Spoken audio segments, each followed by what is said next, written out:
Brandon, we heard from Will Muschamp tonight, going over the defense in general after the first 5 games. Certainly hasn't been really very much impressive play at all in any particular category. A lot of statistical troubles out there, and he addressed some of that and what they're working on this week to try and improve for the home stretch of the final 7 games of the regular season. Yeah, he doesn't sound too bad about his front 7, which in the preseason and spring he thought was the strength of the team.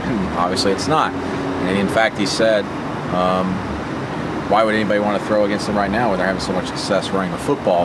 Which is an interesting comment, considering he also said that against Mississippi State, they held them to under 60 yards, and it hadn't been done since 2008. And that was, you know, impressive. They felt like they had something to build on there. And then San Jose State comes to town with Tyler Ervin, who had 300 yards rushing the previous week. Did pretty well, about 150 yards against Auburn, but they're so inconsistent, and the only consistent thing about them is you're guaranteed to get 400-plus yards against them some way, somehow, and you're going to be able to move the ball up and down the field on these Tigers and get in the red zone pretty often. Because even against Mississippi State, where they did hold them not only in the rushing category, but in passing as well.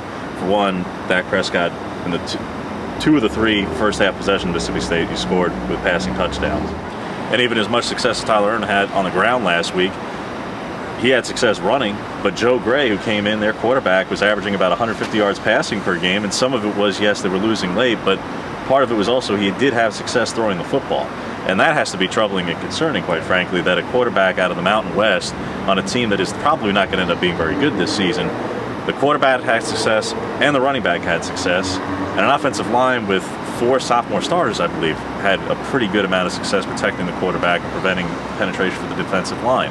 So there's a lot of concerns from the front 7. That's why they're paying attention to fundamentals, shedding blocks, as Will Muschamp said, really just about every fundamental aspect for the front 7 in particular is a major point of emphasis this week as Auburn tries to improve before heading to Kentucky.